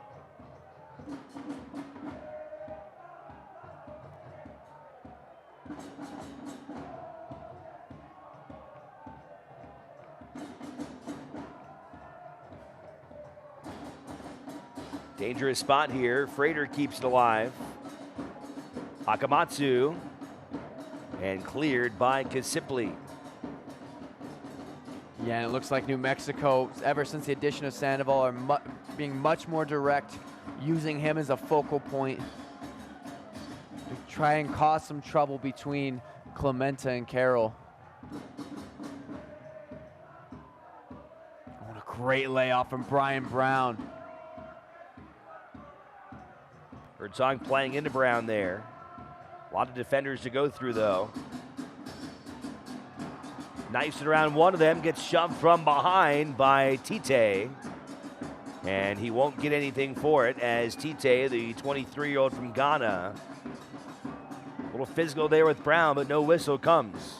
Yeah, and I imagine the referee looked and saw that the ball was already going out of play before deciding against it.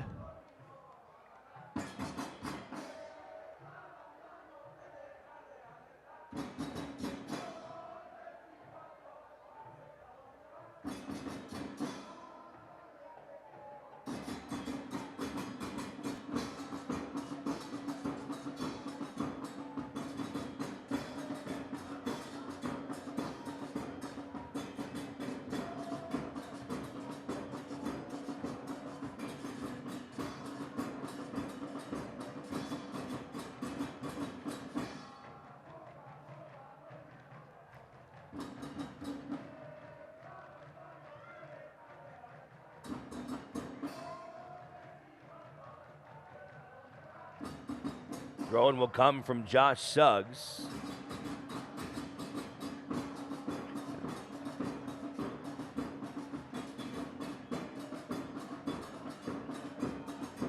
Carroll will clear. And after such a high quality first half, really pretty high quality first 15 minutes of the second half, the game has gotten a little sloppy and direct. Both teams going a little more route one.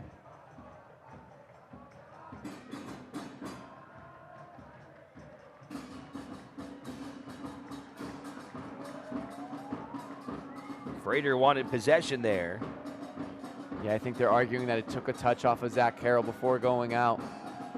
Richards instead will throw it down the fields. Herzog falls down as he was trying to wall off Justin Schmidt.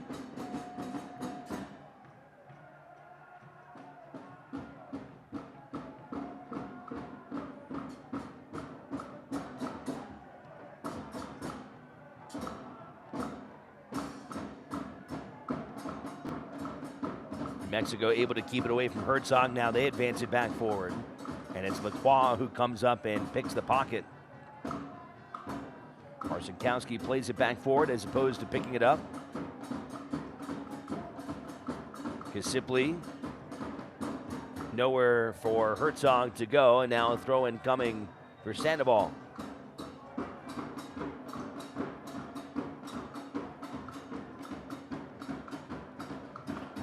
Carroll does just enough there to make sure that falls into Marcinkowski.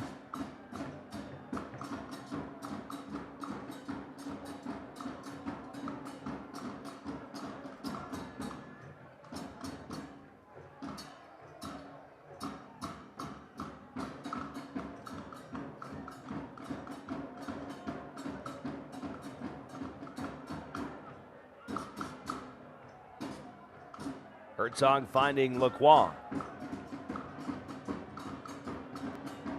Trying to center one there for Lindo Mafeka. Couldn't quite get it to him. Yeah, and he just got to get some lift on that. No one's making that near post run. He's got to try to beat the first defender to find Brian Brown on the far post.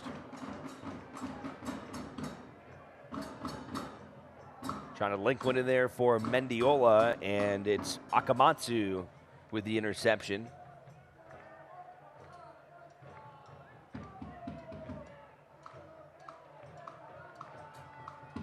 Taken away by Kasipli. Mendiola trying to find some space. Richards comes streaking in to save it from going into the feet of New Mexico.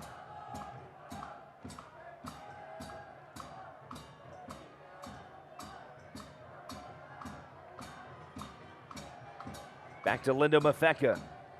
Mendiola.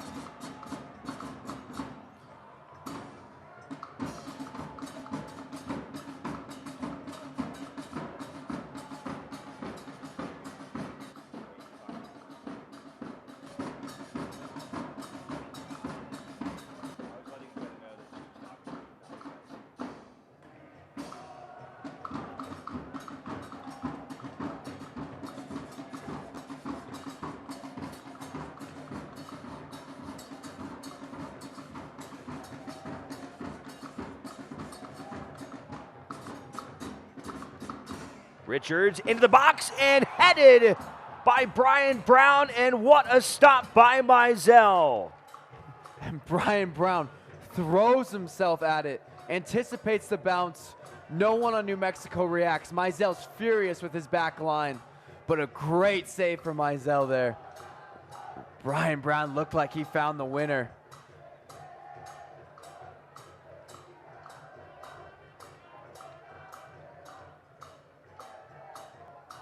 A very tense finish to this one here tonight, as neither team seems satisfied with going home with just 1 point. Yeah, both teams probably feel like that they deserve 3 points. Both teams feel like they could walk away with this with a win. And a win would be crucial for both teams in the long run in the playoff race.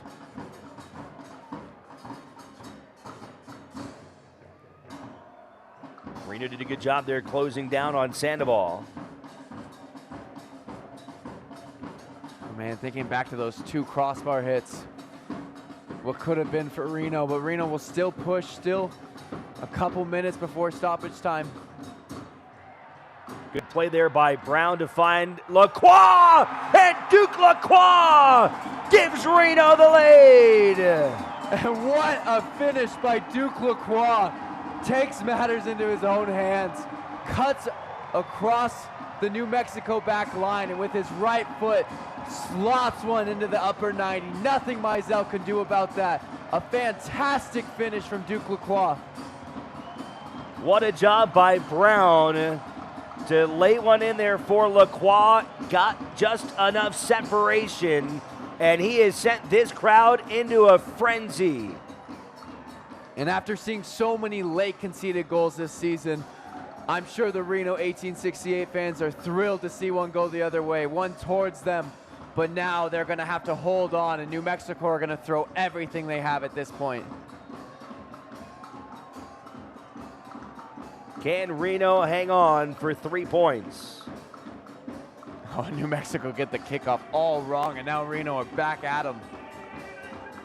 And it's Brown leading the charge. Brown trying to knife through 3 defenders, can't quite get there. Lacroix is there to advance it back forward. It goes to Lindo Mafeka.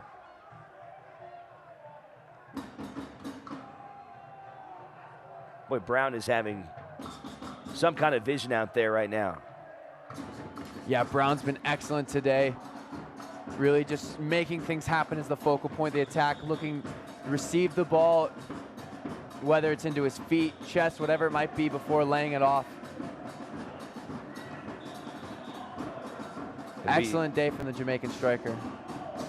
It'll be 3 very nerve-wracking minutes for Reno, who have seen 2 matches that they have been leading slip away late. Can they close this one out to secure a big victory over New Mexico? Yeah, for New Mexico, there's a chance that they're seeing their first loss of the season. They're going to want to push everything to make sure they stay undefeated for right now. A smart ball into the corner for Herzog to throw down. He's going to try to waste time in the corner for as long as he can. Herzog knocked down from behind by Suggs. And Suggs right now in a bit of a screaming match with our linesman. Yeah, just poor decision-making from Suggs. Exactly what Herzog's hoping for. Just getting his body between. Moment he feels contact, he's going to go down. Suggs should know better than that.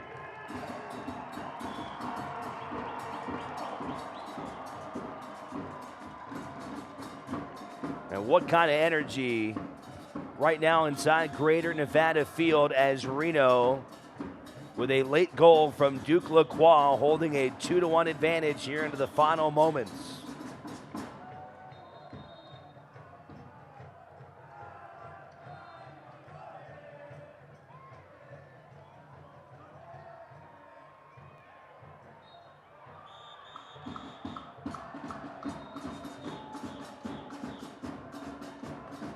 And the flag will go up against Reno, as Mizell will try and position his team well here into the opposite half.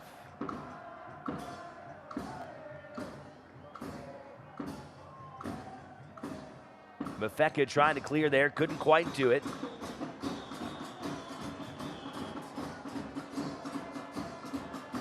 Tite comes up, gets it to Hamilton.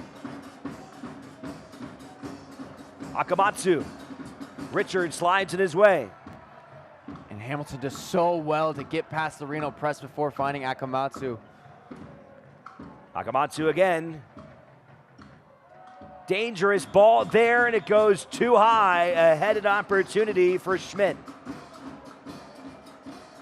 Yeah, Marcinkowski's going to take his time on this goal kick. Estrada just fantastic to head this back across, but Schmidt can't redirect it towards goal.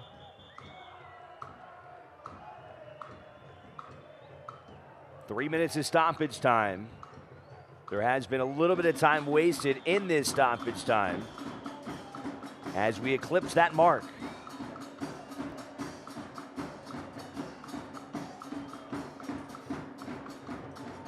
Perhaps one more chance here for New Mexico. In the waning seconds, can Reno hang on?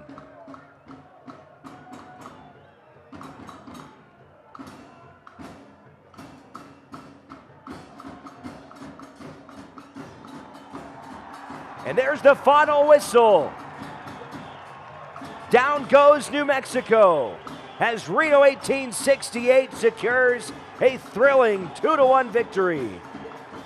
An exciting win for Reno 1868. You could feel the elation in the crowd here after the 88th minute winner from Duke Lacroix sends this Reno team home with 3 points after a thrilling game. Boy, Colin, we have seen too many of these matches go the other way to finally see it go in Reno's favor. This is a really big deal, I think, for this team right now as they vault all the way into the top 3 in the Western Conference with this victory. And you can imagine that Ian Russell's relieved to see the 3 points here after seeing dropped points earlier in the season at home. I mean, especially against such a strong New Mexico team. This New Mexico team, I really think, is the real deal, and I think the Western Conference has something to worry about with New Mexico United, but they definitely have something to worry about with Reno 1868, who've been so strong to start the season after so many times of starting with some stutter steps. They came out the beginning of this season full force. Been excellent. Our final score here tonight, Reno 2, New Mexico United 1. And for those of you out there wondering when you can watch a rematch of these two teams, circle your calendars. Friday, September the 20th, Reno will play in New Mexico. And that should be another spirited affair. This was a great soccer match here tonight, Colin. It really was fantastic end-to-end stuff from both teams. Both teams playing positive soccer, giving everything they have, but in the end, Reno leave here with 3 valuable points.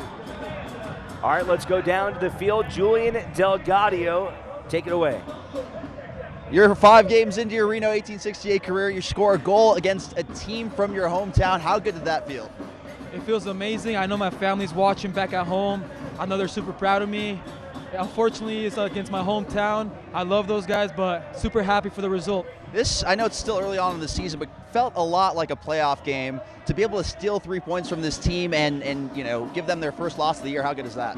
Yeah, we knew that they were top of the table, and we're playing to get up there, so we knew it was going to be an important game regardless if it's playoffs or not. You guys are still after one of your best starts in franchise history. Where do you grow from here? We gotta keep going every day. Day by day, we gotta train hard and keep going. Best of luck. Thank you again. Congrats. Back up to you guys. All right, well done there, Julian Delgado, with Sergio Rivas, who got the first goal in the 28th minute, his first professional goal as part of a 2-1 Reno 1868 victory. We'll take a quick break and come back and show you the highlights from this one and wrap things up. Reno tops New Mexico 2-1 here in United Soccer League action.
The celebration continues here inside Greater Nevada Field. Seth Gasippli making his rounds through the different supporters sections here inside the yard. And Reno will savor this one as they pick up their third win of the season, now 12 points on the year.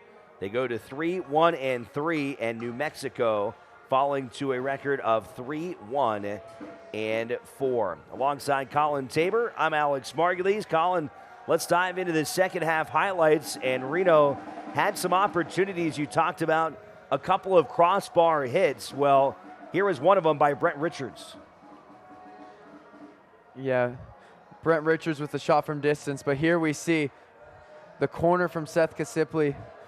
Brent Richards does well to rise, but Brian Brown holds off his man, hits the crossbar before Zach Carroll goes and hits the crossbar again. Then a header by Brian Brown in the 87th minute. That one nearly gave Reno the game winner. And then it was just a couple minutes later. Check out that ball by Brown to set up Duke Lacroix. And with his right foot, he finds the upper corner past Mizell. And for Reno 1868, that was the winner here tonight as they top New Mexico in the first meeting in what I imagine could be a very fun series between these two clubs. Yeah, I imagine the next game, September 20th, will be an interesting one as well. Both teams play such an exciting brand of soccer. I love watching two teams that really go at it. And I'll be interested to keep more of an eye out on New Mexico United. Be sure to tune in on Wednesday, April 30th at 4 o'clock Pacific time for the ESPN USL Championship Game of the Week on ESPN3, featuring new expansion side Memphis 901 visiting the two-time defending USL Cup champions Louisville City FC. It's the week's best match of the Game of the Week, April 30th at 4 o'clock Pacific time on ESPN3. Our next match for Reno 1868, they'll play on the road coming up on April the 27th, a week from today. They'll be in El Paso against the new Locomotive. And then Reno back at home May 4th, a 7 o'clock kickoff. The pregame festivities will start at 6:45. Our telecast here on Nevada Sports Net will start at 7 p.m. as Reno 1868 plays host to the Tulsa Roughnecks. Hope you can join us for the action.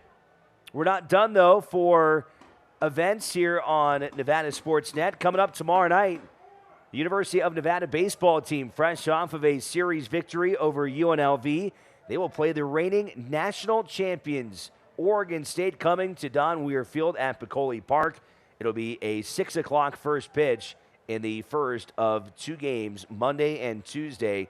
Coming up, University of Nevada taking on Oregon State. We will have the first game tomorrow, or Monday rather, right here on Nevada Sports Net. Plus, Reno Aces baseball coming up this Thursday and Saturday as the Aces return home and play in a series against the Fresno Grizzlies. We'll have those games on Thursday and Saturday here for you on Nevada Sports Net. As some of the young fans enjoy themselves here on the field here tonight, that will conclude our broadcast. I want to thank all of the hardworking individuals that keep things going, whether it's behind the lens, whether it's in the control room, all of the hardworking men and women that are a part of our broadcast team. Appreciate you as always. For Colin Tabor, I'm Alex Margulies. For Julian Delgadio, we all say good night from Greater Nevada Field. It's Reno 1868 coming out on top in a final score of 2-1. Thanks so much for watching Reno 1868 action here on Nevada Sports Net. Good night. This copyrighted telecast of the United Soccer League Championship cannot be retransmitted, rebroadcast, or reproduced without the expressed written consent of the United Soccer League Championship.